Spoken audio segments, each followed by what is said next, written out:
Dr. Gloria. Dr. Gloria is a clinical psychologist, author, playwright, screenwriter, and cultural broker. We had such a rich conversation with Brayley Evans, Darlene McCoy, and Trey Ireland as we were talking about dealing with disappointments. But you know what? I think our conversation can be enriched by involving a couple who are both in the entertainment industry, and they're going to teach us what it's like to navigate marriage while going through the industry that can sometimes be a little bit difficult. We'll be right back. Kirk and Joni Bovill. The married couple are both actors, singers, and songwriters.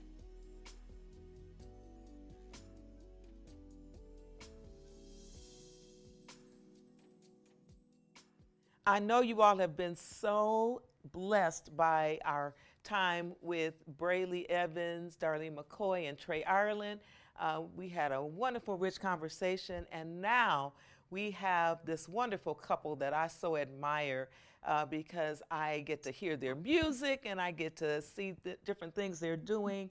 But Joni and Kirk Bovill are just an incredible couple, and they're both doing great things. And I want them to talk to us about that topic, disappointment. So, hi, you all. So glad you're here. Hey. Hi, Dr. Morrow. Thank you so much for having us. It is my honor and pleasure.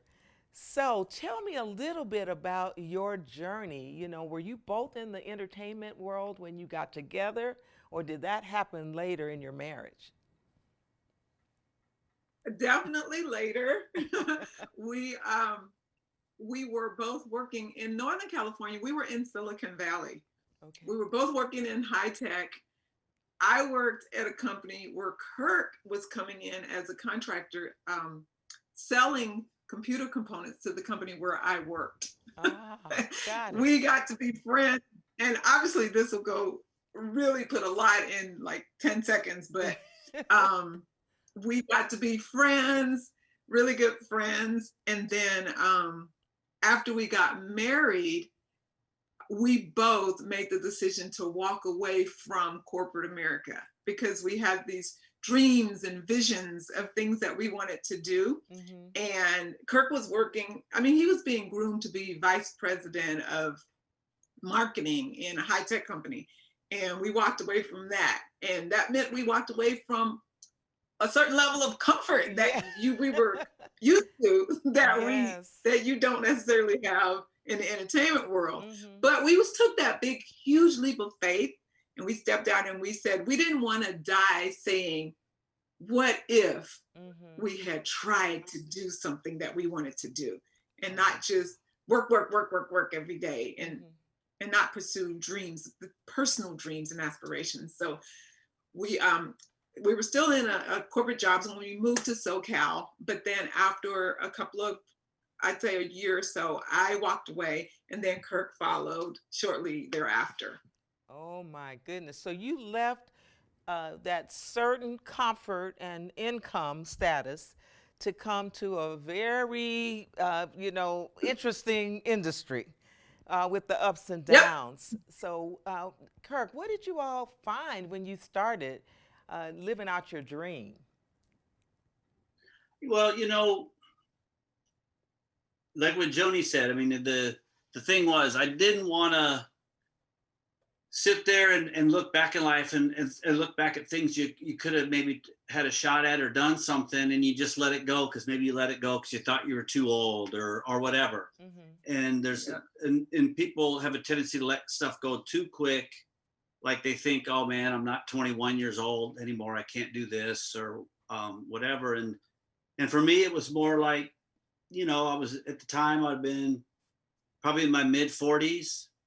I was doing, the corporate job, and at night I'd be at the Comedy Store. I'd be on the improv group tripping on Tuesdays. Sometimes Kevin Hart would be introducing me. Wow. And I would sit there and I knew that I had to give it a shot because at that point it felt like watching paint dry in the corporate world for me. And so I knew I was going to do it. Joni supported it. And the CEO thought I was nuts. And I told him I was going to do it. I actually had gone over to Asia for an acquisition. I was part of a team that has acquired another company in Asia. And I flew back and I told him, I said, I'm done. And this is what I'm going to do. And he thought I was nuts. And probably a couple months later, probably 2-3 months later, I booked my first movie, and I was being flown to Europe to do a movie that premiered at Sundance in 2009. Wow. So, I mean, literally out of the gate at that time, at 46 years old, I was flying to Europe to do a movie. And I have to tell you this little bit, Dr. Morrow. Yes.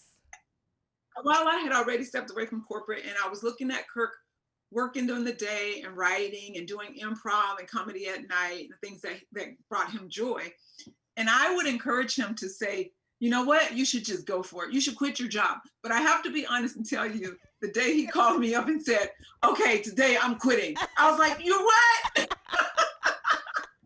So it's funny looking back, but it's important for anybody listening to this to know that it can be scary to make a transition, to make a huge change like that. But you have to, I think doing it in fear is more important than not doing it ever. Yeah. So I wanted to make that point. Oh, that's yeah, because go ahead, Kirk. I mean, there's no way. We've always felt like neither one of us ever want to be like that, the what if kind of a deal. Yeah. I mean, even if you look at what we've done on the music side, we didn't release the first album until I was like 39. And, and people, even when we did that, we put out an album, nobody knew us. And then we got distribution. People heard us and picked us up. Second album came out. We had songs hit number 1 on the top 50 indie charts. I guess we're late bloomers. So what I always try to tell people, you just can never limit. You can't let dreams die out. I mean, that's the way we want to live. When I'm done, I just want to be done. When I'm done, I just want to be an empty vessel when I die. I don't want to look back and go, crap, I should have done this, and that. Oh, that's so I want to do good. Yes, that's so good. So I can only imagine that there were those disappointments, however, that came up for you in the course of getting to where you are now. Can you just share maybe one thing that was disappointing in your journey towards, getting to that homeostasis that I think you all probably are in right now?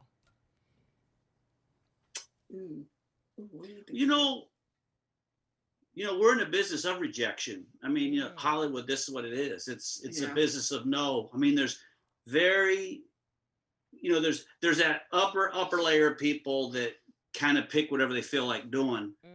But even at that level, there's still no's all the time, even at like a Viola Davis level. I mean, she can pretty much pick stuff, but guaranteed it's the same kind of, just a different level. The thing is, you always want to get the opportunities. And the trade-off is when you start as late as we did in the game, and we work a lot, but the challenge is like, let's say the TV networks, they may have that short list of guys they've been working with for 25 years. And I'm in that category, but I'm like the new older guy. Yeah. So sometimes you might not get on a list because, you just haven't been around, So I think to translate that into a disappointment per se is that you deal with, and I'm kind of speaking for Kirk now, but piggybacking off of that, do you deal with not the feeling of knowing that you're just as good or as talented as the next guy, but you just haven't been in the game long enough, or you just don't know the right people, and you don't get the opportunity to do your thing. And so that can be disappointing. Yeah. And then how can that affect your marriage? Yeah, how can that affect your marriage? Because if you're both out on auditions and then you go through that process and then you come back home, how can that affect your relationship, or how has it affected it at times? Well, I think I gotta say it'll affect people differently depending on where they are in their marriage. All right. Speaking for us, I believe we have been able to manage it effectively and go through it and overcome it because we are faith-based people. And I'm a cheerleader. I'm like Kirk's biggest cheerleader.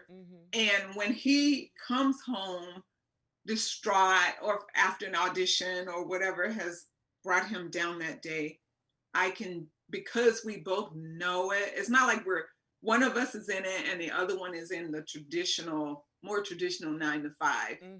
We can understand it better. We can understand what each other is going through. And also we learned early on to not take it personally. So you can't take those no's personally, first and foremost.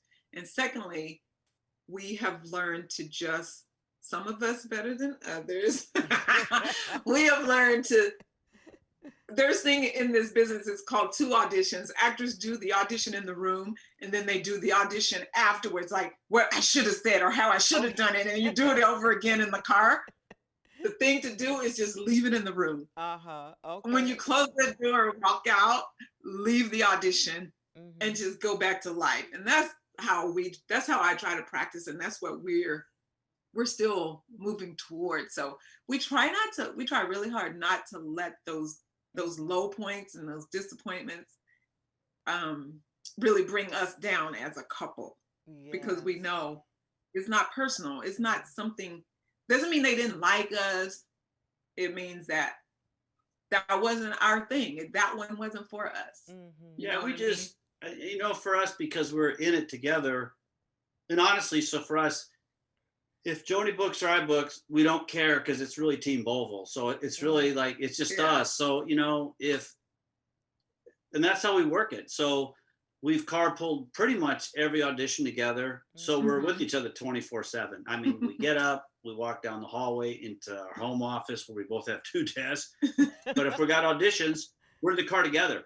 So, it's like whoever's audition is riding shotgun, the other one's driving them, dropping them off. And which is a luxury that I would bet the majority of actors don't have. And it's so funny because I think I feel kind of spoiled now. Because say if I have an audition in Glendale and Kirk will say, "Oh, I'll drive you," then I can get in the zone or look at lines or listen to some music to get me where I think I need to be mentally. And most actors are just driving in that traffic in Glendale themselves, sweating it out. And so it makes life easier having both of us being in the country together. And most casting people know us as a couple anyway. They do. There'll be times they just do. They know us both. There's been times either one of us is going for an audition, and it could be a casting person going, "Hey, where's Joni? She's in the lobby. Let me go talk to her," and they'll go, and then they'll come back. Or it goes either way. So we both have booked jobs at the other person's audition. Sitting in the lobby, they go, "Kirk, you read this," or "Joni, you read that." So that's beautiful. And but for us, it's just Team Bovill. So whoever, if it's a win, however it comes out. See, that's the important thing. I think of all you've said today, this is the most important one, that you two are a team, irregardless. So that helps you to get through any of it. I want to tell you, I thank you all so much for being with me today. I love the fact that you all have these beautiful music videos out with you on guitar and Joni singing. I love it so much. I appreciate you. And you have really helped some couples today, because I know this might be more difficult for couples in the entertainment business, but also for couples in general, learning how to become a team. Thank you so much. And I appreciate you taking this time. It's not always, Dr. Morrow, as you know, it's not, we don't want to come across as looking like everything is all pink and rosy and beautiful. We know that. But when it's a team, it definitely helps to make those hurdles easier to jump over. And that's the point. We know that you all have had your hiccups and your ups and downs, like every couple has. But the main thing is to develop that concept of the team, because then it always brings it back to that. So thank you all. And we'll be in touch with you later with some good stuff for joining us today. We appreciate you so much. Okay. Thank you Okay. so much. Bye. All right, bye. Perhaps you've seen something in this episode that has caused you to want to dig deeper, ask more questions, get more answers. Well, you can always ask Dr. Gloria by sending a video question to brandnewmewithdrgloria@gmail.com.